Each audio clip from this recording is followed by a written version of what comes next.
No time to fear, Karel is so near, because showtime is here. So on with the show, let's give it a go. Karel is the one that you need to know. Now it's showtime.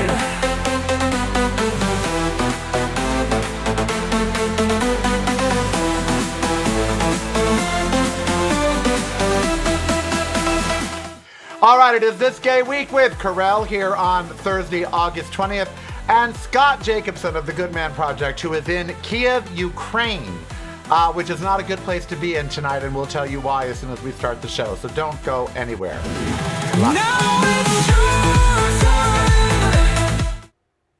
All right, it is Thursday, August 20th, time for This Gay Week.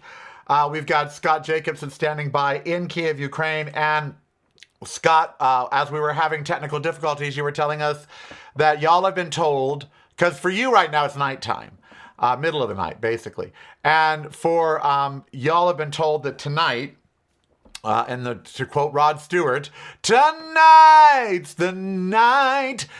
This might be the worst night of bombing ever experienced in Kyiv. How do we know if this is just an idle threat from Putin? You know how it's saber rattling versus a very credible threat that it's probably going to happen. Right. There could be instances of a red herring in the military logistical sense, not in the logical sense, in that it's just a smelly old fish that takes your nose off the real trail of what actually is going to be happening. And there have been a lot of false alarms. There have been a lot of false alarms in this sense. But it's kind of like a tornado watch and a tornado warning. A tornado watch everybody ignores because a tornado watch means, well, there could be one, maybe. But a tornado warning is, bitches, you better hide because there's going to be a tornado. So that's a great distinction.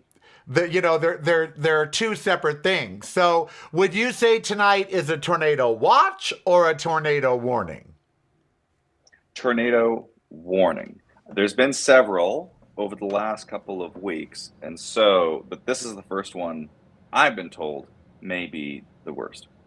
Wow. And psychologically, before we get to This Gay Week, what does that do to a human being? Let me ask you this.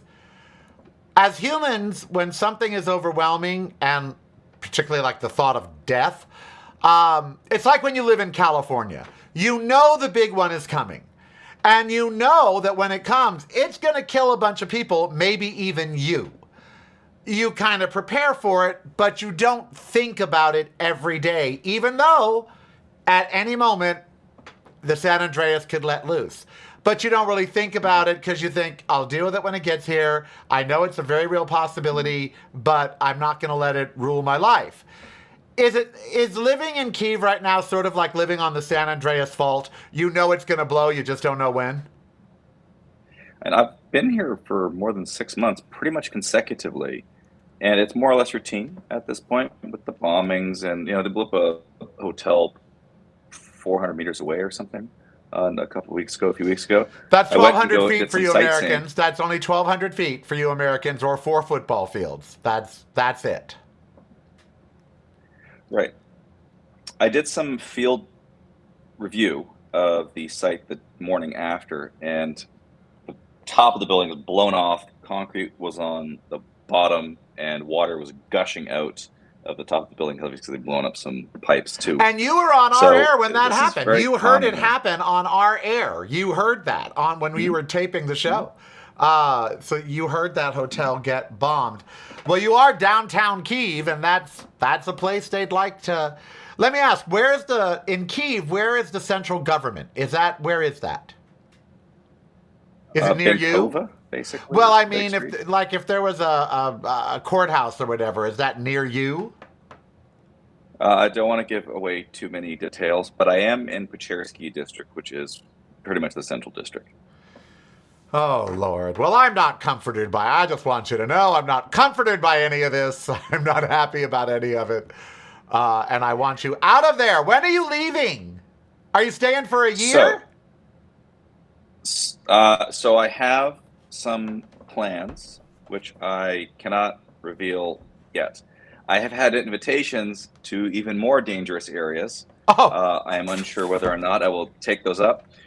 Just wait. So those will be forthcoming depending on logistics, financing, if I choose to go to them. But some are safe, some are dangerous. To your prior question, that's really important. It's a routine thing here. So people just expect it.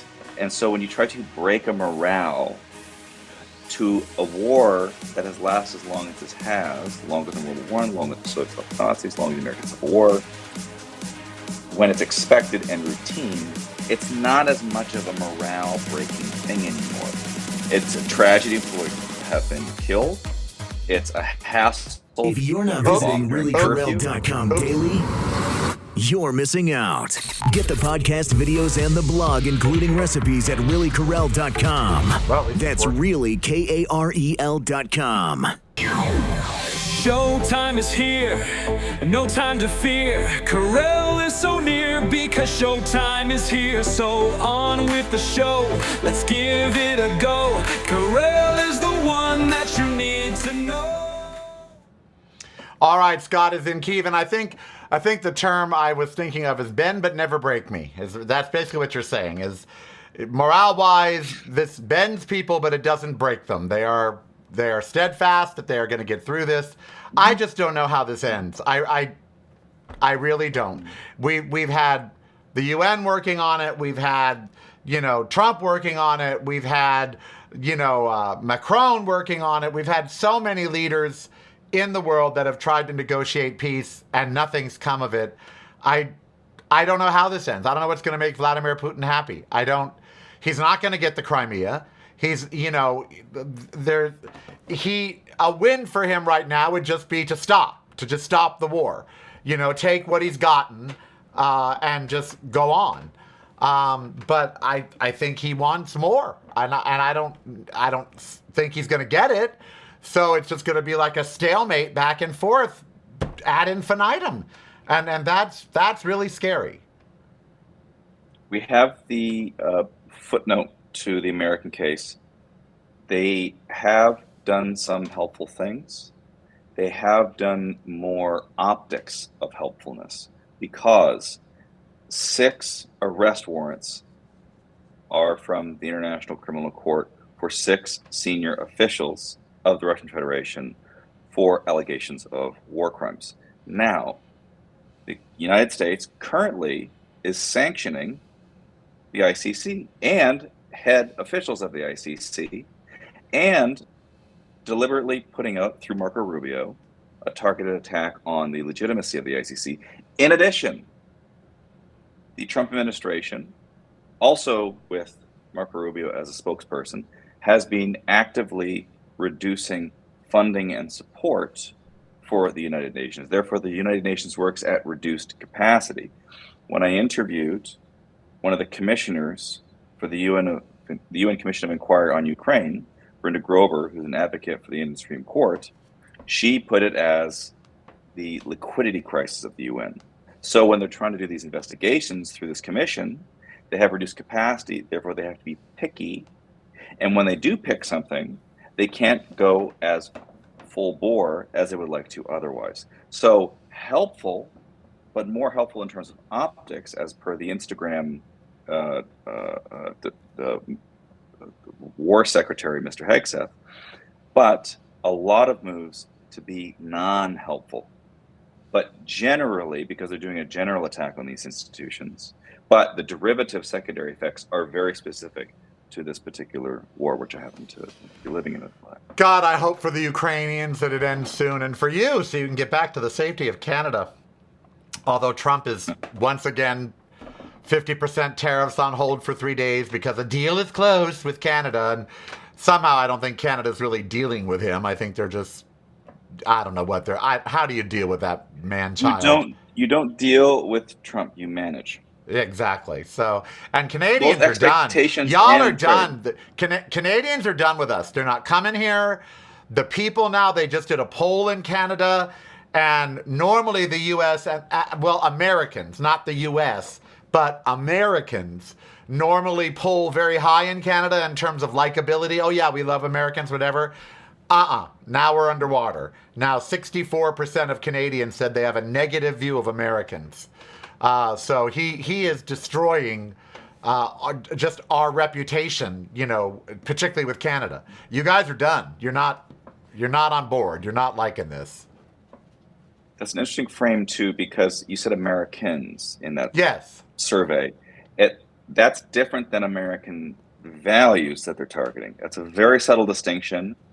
So this can change, but if you're hating people, right, or disliking them, or see, or being I love tired Jews. of them, I love frame. all people. I love all people unless they're bad. I have nothing against the Jews at all, none. I do not like Israel, and I do not like what Israel is doing. I have a negative view of Israel.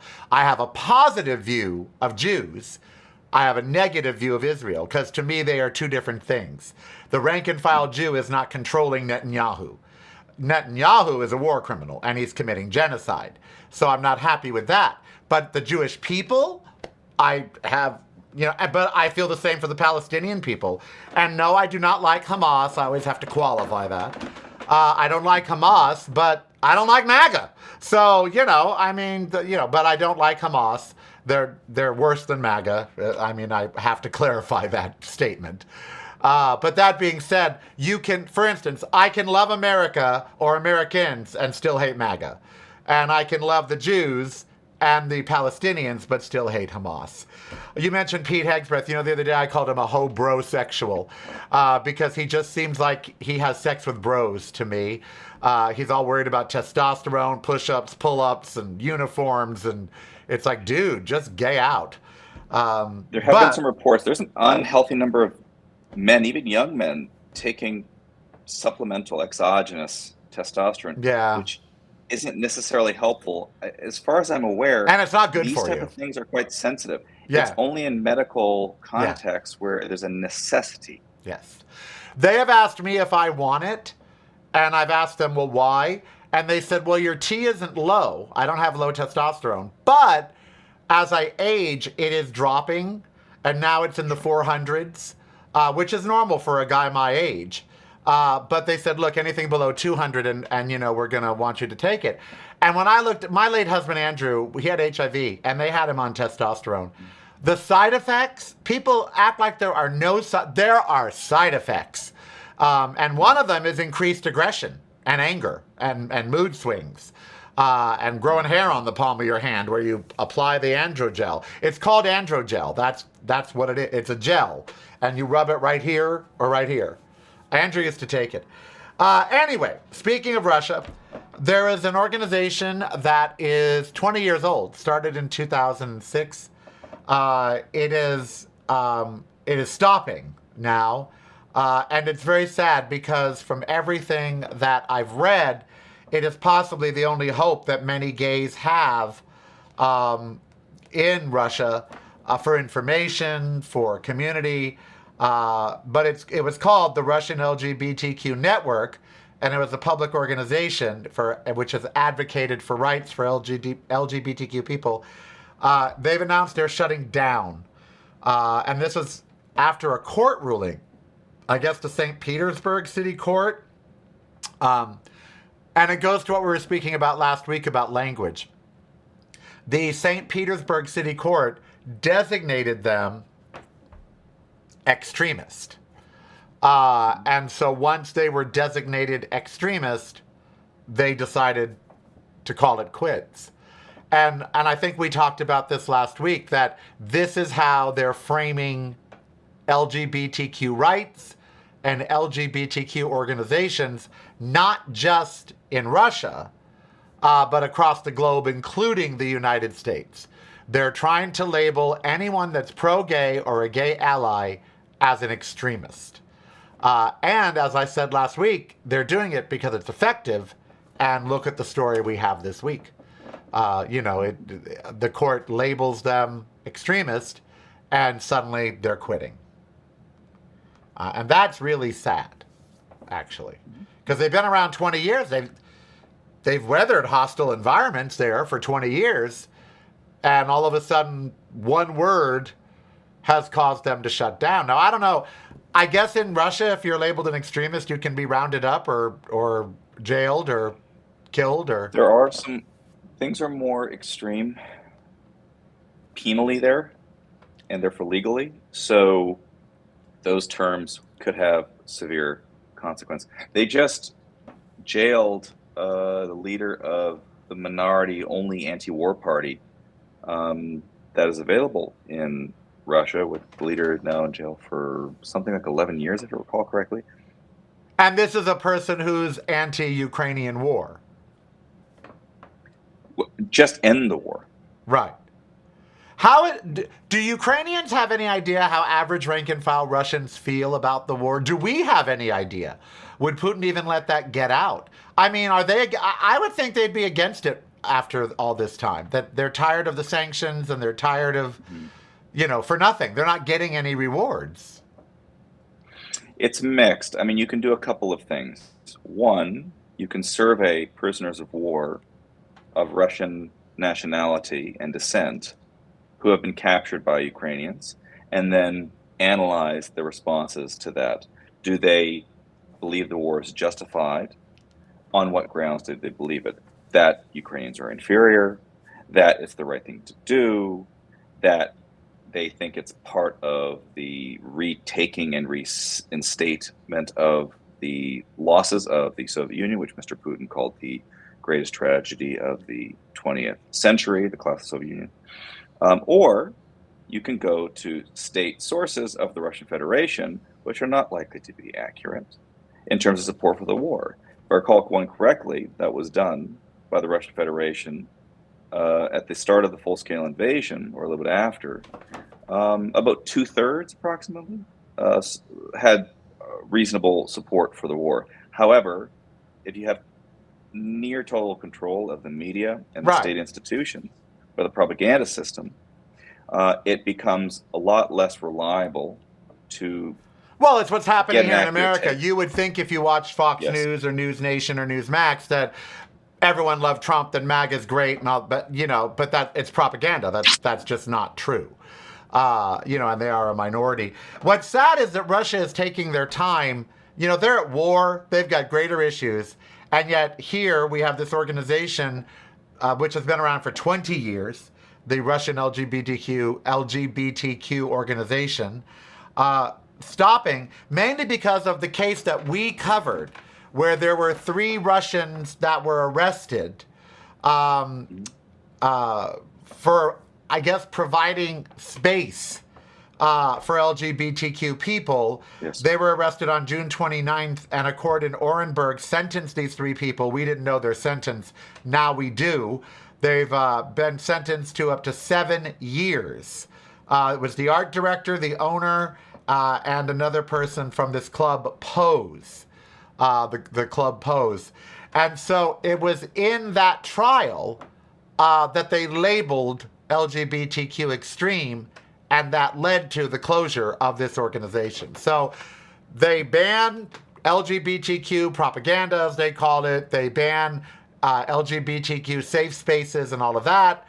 This club provided that. They got arrested. In that court trial, they labeled LGBTQ people and their allies extremist.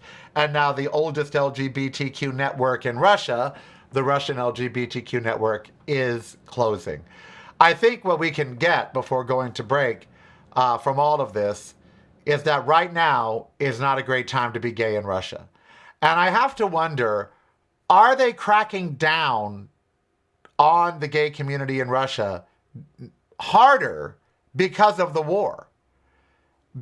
And to me, it just seems odd. It's a good distraction. Yeah, exactly. That's exactly. To me, it seems odd that they're making gay a big issue right now while they're at war. They weren't doing this 8 years ago, for 7 years ago. Now suddenly that they're at war, they're also at war with gay people. You would think that all gay people in Russia were Ukrainian. I mean, it just seems to me that, like Trump and like MAGA, they're using gay people as a scapegoat to distract the public from the fact that they're in an unending war, which is hurting them and their economy. It's probably two things. One, an easy distraction within the war and a victory to be taken culturally. So it's, in other words, it's a very American style of culture war win from the traditionalist point of view. Also, he has a very long line, Mr. Putin, around traditionalist values against what he deems LGBT propaganda. And we've covered some cases where they get influence internationally, like the Kazakhstan case, with some of the legislation. And it could a legitimate push based on ideological grounds to combat what they see as Western decadence and confusion in Yeah, support but for I LGBT. just have to believe younger Russians are not going for this. You know, I can't believe Russia. I've always had this weird view of Russia because I was raised, you know, in the 60s and duck and cover and all that. And I've always had this weird view of them. But recently, when I've been seeing, you know, Russian cities and Russian people, the young people they want what the West has to offer. And that would include acceptance of diverse people. So I wonder if it's a generational conflict. We'll talk more about that when we come back with Scott Jacobson in Kiev, Ukraine. Patreon is the way to show you care. Subscribe today if you dare. Keep the show on there. Patreon is the way. Now it's showtime. We are with Scott Jacobson of the Good Man Project for this gay week. So in Kiev, it is where you are. In Russia, we have, I think, a generational divide. But we don't know because we can't hear from the young people. They can't post on Instagram. They can't, you know, we don't see them on Twitter or X. But then we move into Africa, which our next story is about, and all the anti-gay techniques going on over there and laws and the like. What scares me is in Africa, it's not old people out there holding the no homosexual banners. I used a Senegalese protest in my video for You Have to Be Proud, which is out now and streaming, and everyone should go watch it at youtube.com/reallycarell.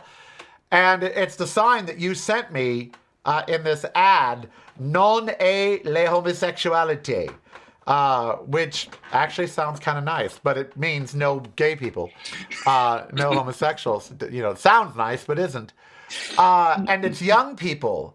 And that's scaring me because I have always found as a gay man in America and other places that it's the older people that tend to be more bigoted, more hateful, more homophobic, more racist, and younger people tend to skew, you know, more diverse and more inclusive. Yes. But all of a sudden, I don't know, like in Russia, there are gay people in Russia, and Putin's acting like they're just not there. Like he can Putin is the ultimate exercise in feudal conversion therapy.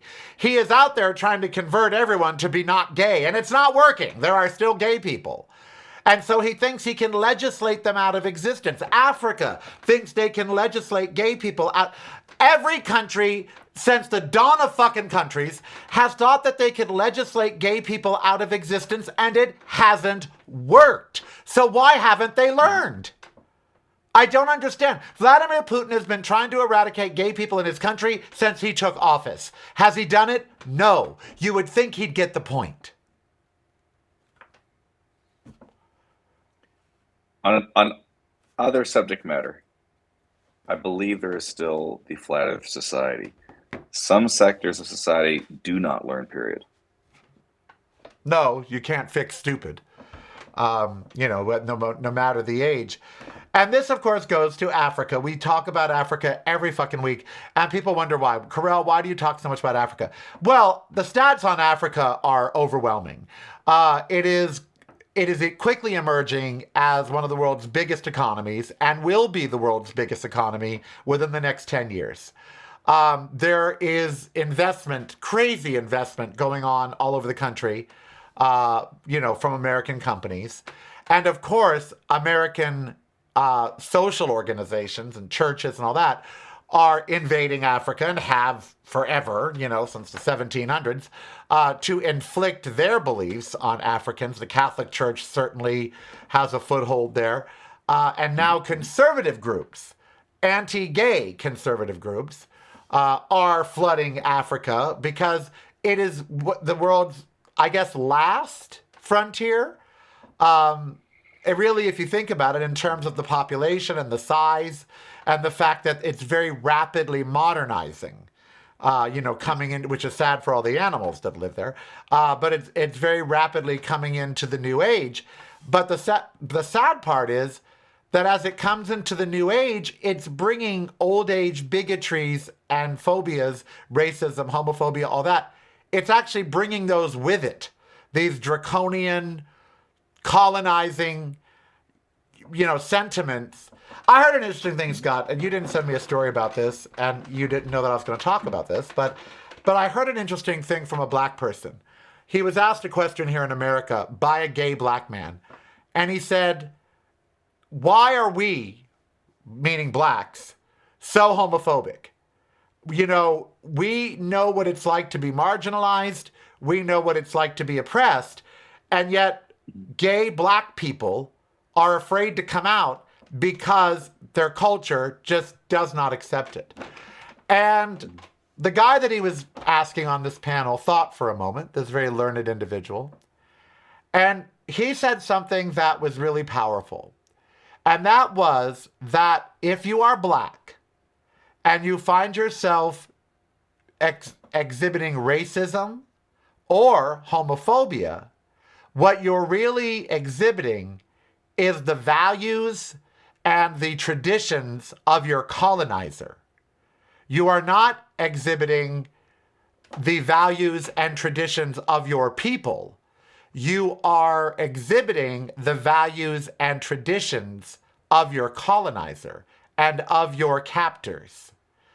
And that was powerful to me because, as I told you, in African culture hundreds of years ago, gay wasn't a thing, and trans people were accepted as one spirit people or two spirit sort of people. And then the white people got involved in Africa, and then the white people brought Africans to America, and then the Africans stayed here in America after slavery basically took on the values of their white captors. And I never really thought of it that way, but it's true. They did.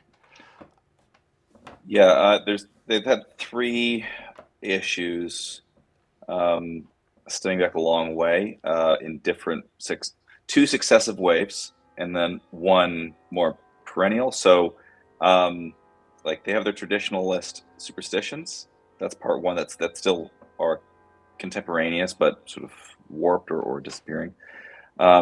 First, the second case you already just mentioned, which is European Christian colonialism. And then the third is Arab Muslim colonialism. And a good indicator, if you look at the most populous nation in Africa, it's Nigeria. On the north, Muslim. On the south, Christian. On the middle belt, a lot of death. I'm typing in, were Muslims historically anti-LGBTQ? Because I think even they are getting it wrong now. I think modern day Muslims that are anti-gay are actually getting it wrong. I think early Muslims were less concerned about gay. Historically, the relationship between Islamic societies and same-sex desires was complex and varied, differing significantly from the rigid, politicized opposition seen in many modern-day complex contexts. Classic Islamic law strictly prohibited same-sex sexual acts, viewing them as a major sin. But pre-modern Muslim societies frequently... Oops, hold on. It's broadcasting from a completely different point of view. Yours. Listen daily to the Corralcast on your favorite streaming service.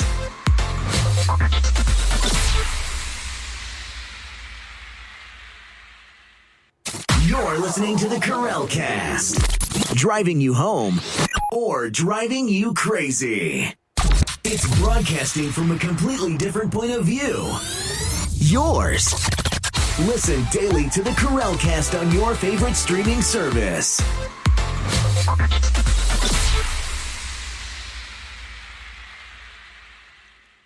You're listening to the Corralcast. Driving you home or driving you crazy. Now it's your time.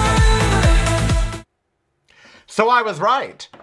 And Scott Jacobson is my guest. We're doing this gay week on this Thursday, August 20th. The Quran recounts the story of Lot. And that, put into mainstream Islamic jurisprudence, interprets as a condemnation of male-to-male sexual intercourse. Even though we now know the translations of that Old Testament and Lot are wrong translations. It was not male-to-male sex that they were condemning. It was male older to male younger, meaning pedophilia is what they were condemning. Classical legal codes prescribed severe penalties for sodomy, but the burden of proof under Sharia was so high that judicial prosecution was very rare. And historians note that private behaviors were largely overlooked unless they violated public order or involved non-consensual acts such as rape, allowing a degree of tacit social acceptance and turning a blind eye in various areas to LGBTQ people. This is exactly what I meant. Early Muslims, gay wasn't a thing. They just looked away. They didn't, as long as it wasn't overly overt, and, they wouldn't have tolerated a pride festival, but they weren't eager to prosecute it. And then it's in poetry and literature. From 8th century onward, Islamic literary traditions in Arabic, Persian, and Turkish frequently and openly featured homoerotic themes, romantic love for male youth, and celebration of same-sex attraction. So there's a lot of Muslim literature where they actually celebrate same-sex. Again, I think modern religion, both Christian and Muslim, gets it wrong. Up until recently, it wasn't a thing. And then we, of course, now go to Africa, where there is a huge rise. And in the headline, it sums it up, what we've talked about here. Experts say harsher legislation is driven by political scapegoating. We just talked about that even in Russia. Anti-Western backlash and U.S. conservative groups. The U.S. is exporting gay hatred to Africa, and Africa is receptive to it because of the money and the resources that come with those groups. So these gay groups, these anti-gay groups are going over to Africa. They're saying, hate gay people, legislate against them, and we'll give you X, Y, Z. And so they do it. And it's either coming from non-governmental resources or literal church tithes, some percent of that, and then getting shuttled over to influence. And that's an interesting point. There is a bit of a symmetry with that anti-Western hyper-traditionalist stance that the Russian Federation is taking in labeling the LGBT organization extremist and LGBT propaganda, when they're in the same way that people will be looking at LGBT cultural positive influence as Western cultural Why colonialism. do they see that? The West has not been overly accepting of LGBTQ people. Quite frankly, Europe has excelled more than we have. So are they considering Europe the West? And not every European country. No. And not all the time. No. But, country Amsterdam, Switzerland, Sweden, Norway, Finland, Spain, certainly Greece, the birthplace, allegedly, of us, Sappho's and the Isle of Lesbos and Mykonos for gay men, allegedly. So I don't understand. European values are more pro-gay than American. We were not accepted in 1776. We were called dandies. We were made fun of. You know, I mean, Yankee Doodle Dandy. Imagine being that being the insult of the time. Oh, I know. Oh, he's a dandy. It's like, well, yes, I am. I think you're right. Now you'd say, yes, I'm pretty dandy. I love your ways am. so Yes, dandy. yeah. Well, Yankee Doodle Dandy. They're trying to call the guy effeminate because he won't go serve in the war. And it was about an American in the UK. We'll be right back. But the song was written about Americans in the UK, and they thought we were all gay. If you're not visiting reallycorel.com daily, you're missing out. Get the podcast videos and the blog, including recipes at reallycorel.com. That's really KAREL.com. Showtime is here, no time to fear. Corel is so near because showtime is here. So on with the show, let's give it a go. Corel is the one that you need to know. Yeah, so Yankee Doodle started as a 1755 insult song written by a British Army doctor to mock the crude, unsophisticated American colonist. Yankee was used by the Brits as a contemptuous label for the Americans. Doodle is an old European slang word meaning a fool or a simpleton or a country bumpkin. And dandy is a man who overly concerned with his clothes and appearance, trying too hard to look stylish. And of course, when they said and called it macaroni, macaroni was an 18th century fashion term for ostentatious high society fop who wore massive, extravagant Italian-style wigs and flashy European clothes. Read gay. So... fops and dandies. These are all right. These are great words meant for ill effect, but in and of themselves, they sound like the words like goofy. Like they have a great sound to them. So basically, they were calling American soldiers gay, is basically what they were saying. Essentially. They were saying it was ridiculing the simple-mindedness of the American soldier. The British were essentially singing that a naive country hick was so clueless about true fashion and high society that he thought putting on a simple plain feather in his hat made him look like a fancy high-class European dandy. And these shaming tactics have been found throughout time to get men to go be willing to die. Often. Yep. And I mean, also but isn't it funny? Isn't it just ironic that people who wore wigs and wigs were invented for men. Makeup was invented for men because women didn't count. Lipstick was invented by the Egyptians to show that your lips were ready to receive a penis. But that's where lipstick came from. Lipstick was invented. The Egyptians would put red coloring on their lips to show that they were available for oral sex. That's what lipstick means. That's why it was invented. But the other makeup, eye makeup and all that, was invented for men, the male pharaohs. The women just didn't matter, and wigs invented for men. And so these people, certainly not the height of masculinity, are going to criticize others and talk about being... It goes back to who you mentioned, Pete Hegseth or whatever. I really don't know his last name. It's like Hegs something. I call him Pentagon Pete. Pentagon Pete thinks he is epitomizing male manliness. And I will tell you right now, he looks like almost every gay Instagram follower that there is. That's why I call him a hobrosexual. He acts like a hobrosexual. He looks like a hobrosexual. He talks like a hobrosexual. And yet he thinks he is the epitome of male. And that's just really sad. So yes, Africa, we have got a situation. It's really a critical. Russia and Africa are critical when it comes to LGBTQ rights right now. And we need a country like the U.S. to step in and calm this down. But the opposite is happening. The U.S. is encouraging this kind of behavior. And so it's frightening for me because when I think of gay Russians or gay Africans, they are still living in a world where death and imprisonment is on the table every day. Here in America, it's going backwards. It's not good. There is violence against us. Trans people are dying in record numbers. I'm not saying that but it's still better than that. And it's scary to me that now we have two very large, one nation and another, a whole continent of nations, where it is increasingly getting hard to be gay.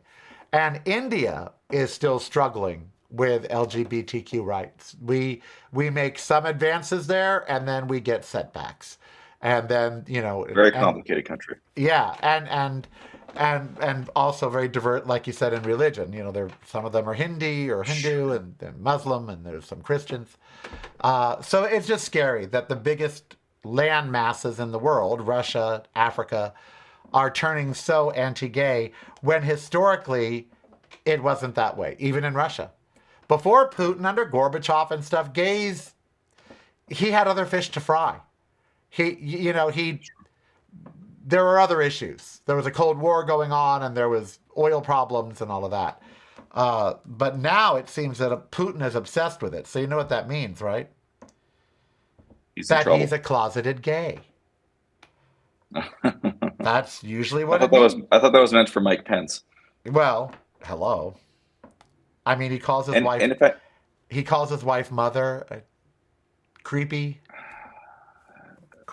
That's just strange to me. But yeah, would you sleep with your mother? Obviously he would.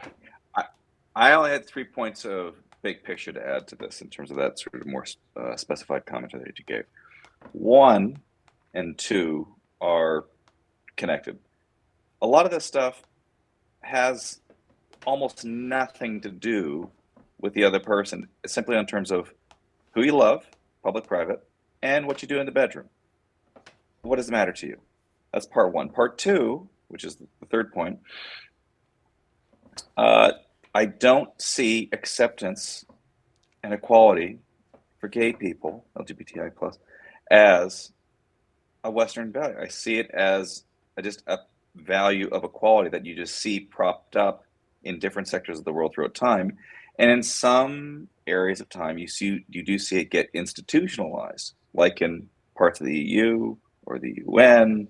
But broadly, you can see this, as you were noting about sort of pre-European and Christian colonialism in parts of Africa. You had a lot more acceptance. I mean, two-spirited, certainly. It's odd because while we didn't have legal, and I want to be clear about that, we did not have, even here in America, in the Old West, we did not have legal acceptance, but being gay was not that big of a fucking deal. Cowboys had sex with each other all the frickin' time. They're on these cattle, Brokeback Mountain, hello.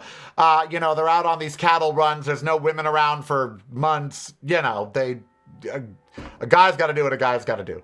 And in the 1700s and 1600s and 1800s, it wasn't that big of a deal. Now, granted, gay people were not out marching for rights and they weren't out demanding equality.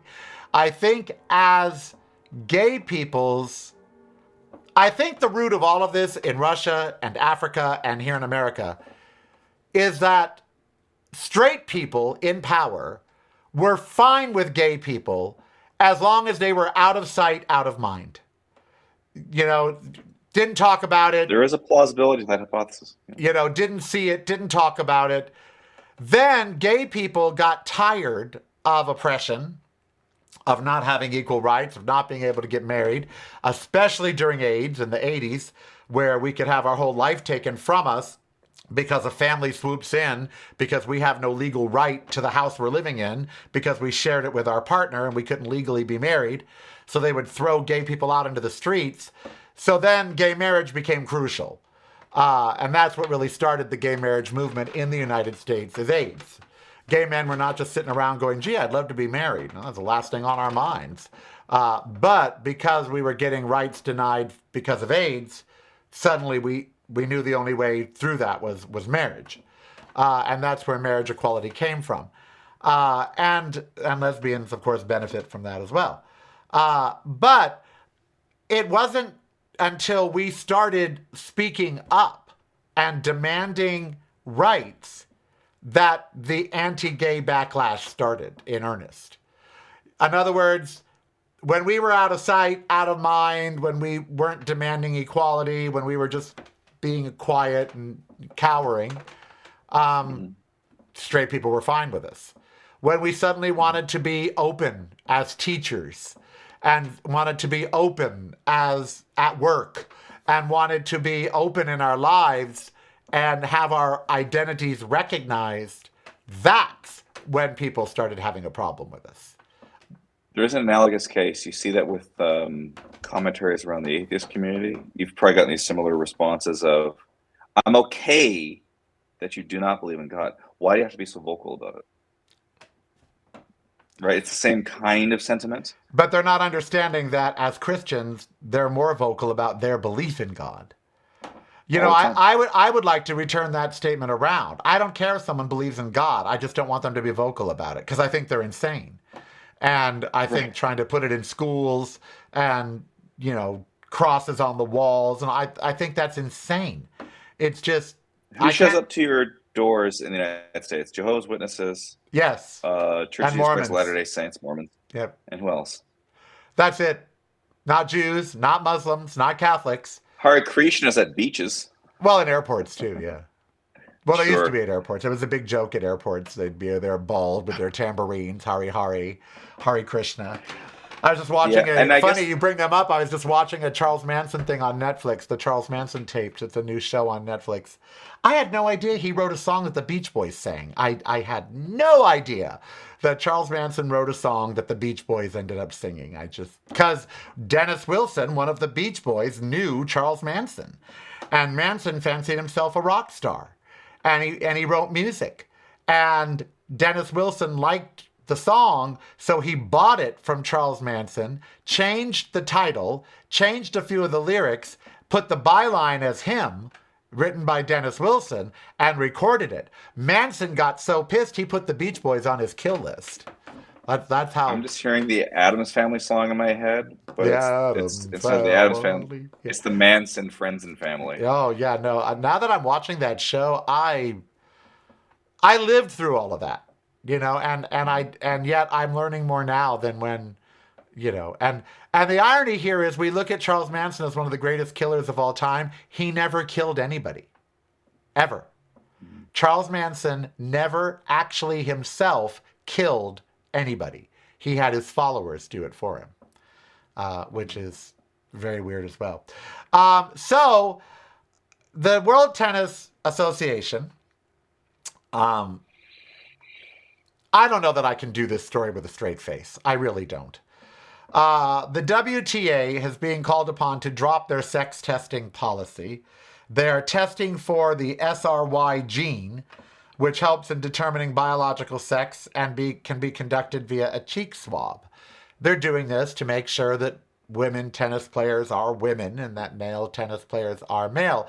But they're really doing this as an anti-trans rule. You know, Martina Navratilova is not trans, but that is the fucking butchest dyke I have ever seen in my life. You know, she is like one penis short of being a guy. And, you know, the notion that tennis, women's tennis, has a problem with butch women or trans women. I mean, Rosie O'Donnell is subbing for Jimmy Kimmel, and she just talked about how they're now doing brand new a national women's baseball league again. They haven't done it since the 1940s. So it's the first one in 86 years.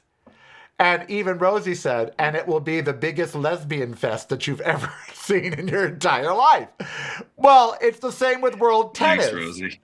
You know, it's the same with world tennis. She's doing a great job on Jimmy Kimmel. They expect her to be anti-Trump the entire time. She's not. She does do Trump jokes, but most of it is her adapting to life as a mom and her adapting to life in Dublin.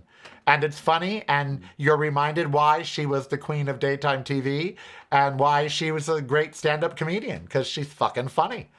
So yeah, but, you know, she said it was going to be a lesbian fest. Well, world tennis, women's tennis, is a lesbian fest. I mean, come on, it is.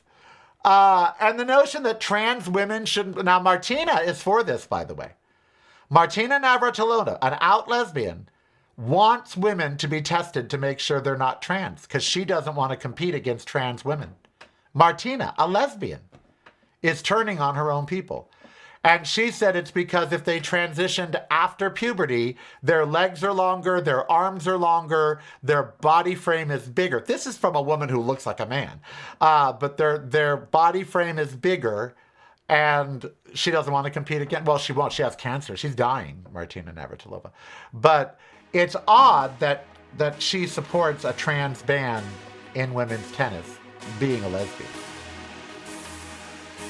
All right, we're going to finish up with Scott right after this.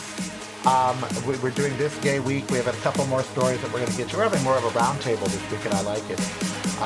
But we'll be back to finish up with just a few more key stories. Hopefully, if no bombs fall, he's back with us. Hoping he doesn't have to run and duck and cover. Patreon is the way to show you care. Subscribe today if you dare. Keep the show on there. Patreon is the way. Now it's showtime. All right, Scott Jacobson is back with us. Hold on just a second. I'm postponing another interview. There we go.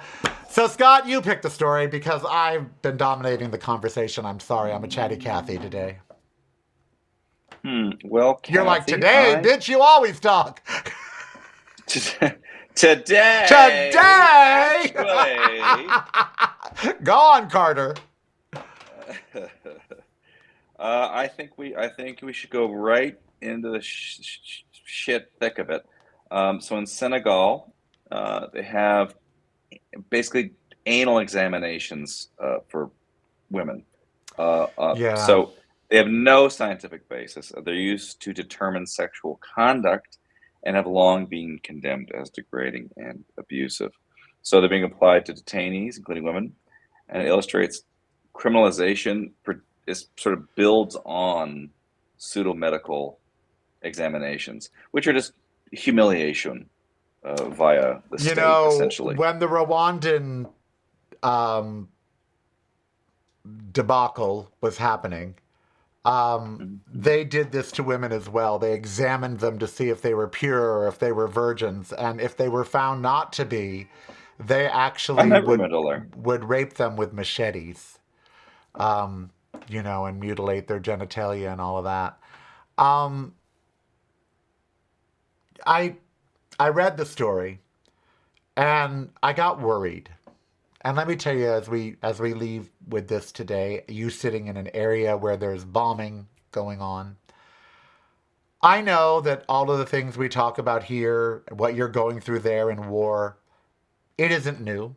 There's been war since there's been tribes, and there's been anti-gay or anti-them sentiments since the dawn of time.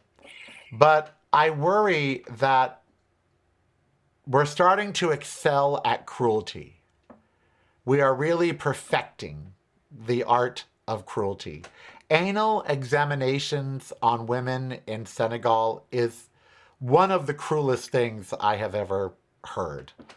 And that any nation would allow that to occur, that other nations know that this is happening and don't step in to stop it. So not only are we excelling at cruelty these days here in this country, we delight in cruelty in this country now. The meaner someone is, the more we edify them. But across the globe, I am seeing just people delighting in being cruel. What Putin is doing to Ukraine is cruel.